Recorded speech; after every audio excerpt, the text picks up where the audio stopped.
I'd been at Kotlakhpatjail for a couple of months when a fresh batch of inmates arrived.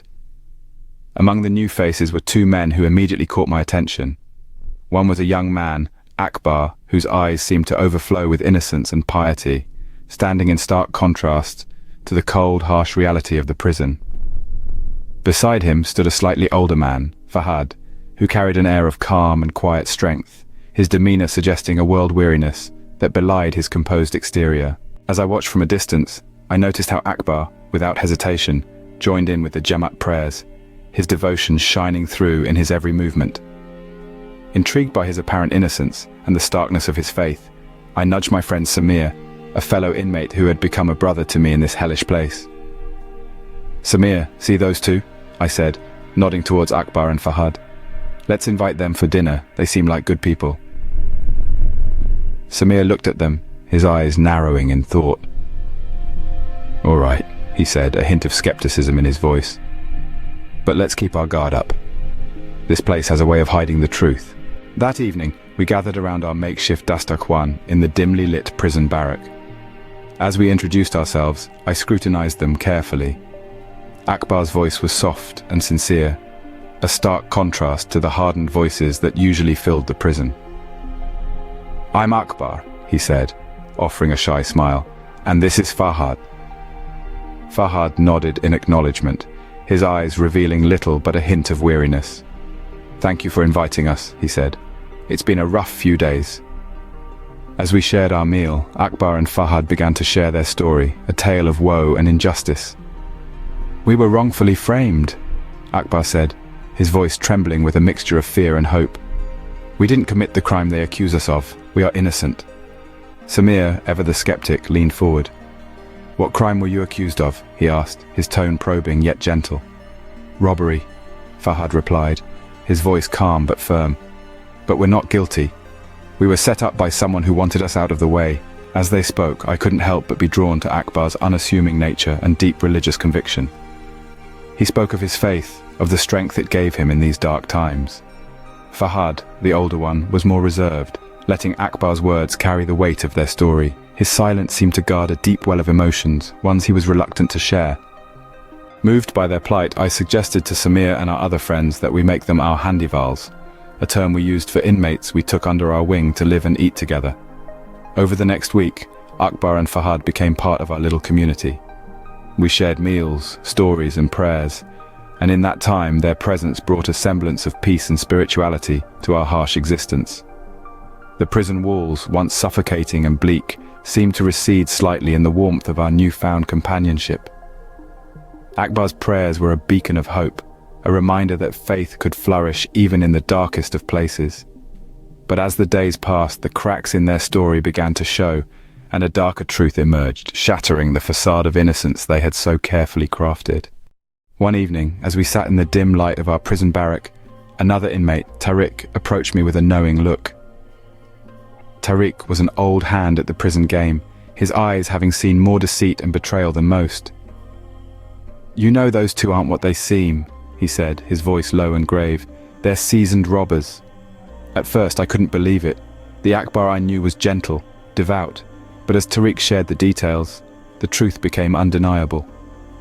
Akbar and Fahad were not the wrongfully accused victims they had portrayed themselves to be. They were part of a well-oiled criminal machine that preyed on the unsuspecting wealthy. Fahad's sister, a key player in their scheme, would find work as a housemaid in affluent homes, gaining the trust of her employers while setting the stage for the heist. When the time was right, Akbar and Fahad would call in their accomplices and swoop in to rob the place, all while waiting outside in the getaway van. "What happened during their last job?" I asked, my voice trembling with disbelief. "They got sloppy," Tariq replied. "They were caught on a roadside CCTV camera while waiting in the van. The revelation of their criminal activities was shocking enough, but what made it worse was the nature of their relationship. Akbar was involved in a sexual relationship with Fahad's sister, a twisted bond that added a layer of personal betrayal to their criminal enterprise. The facade of piety and innocence was nothing more than a carefully constructed lie, hiding a web of deceit and manipulation. The irony of it all gnawed at me.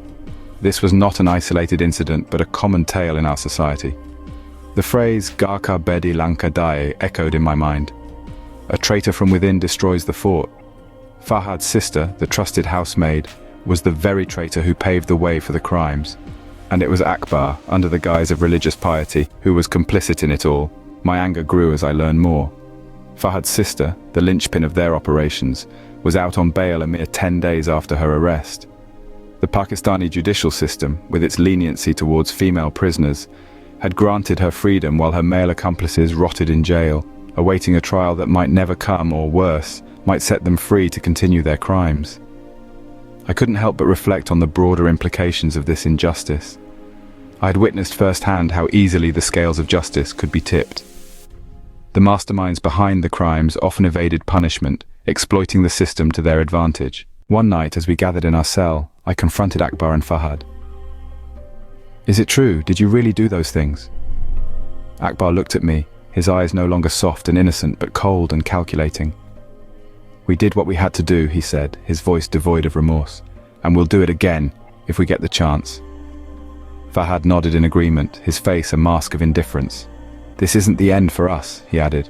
"We'll be out of here soon, and we'll continue where we left off." The realization hit me hard. They had no intention of changing their ways.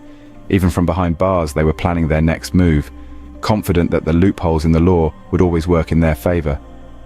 As I lay on my cold, hard bed that night, I couldn't shake the feeling of betrayal, not just by Akbar and Fahad, but by a system that seemed to turn a blind eye to the true orchestrators of crime. As time passed, I found myself outside the prison walls, free from the cold, hard bed that had been my home for so long. I looked back on my time with Akbar and Fahad, reflecting on the revelations and betrayals that had marked that chapter of my life. Justice, I mused, is such a fragile and elusive concept. It was a stark reminder of the intricate dance between innocence and guilt, and the fine line that separates them.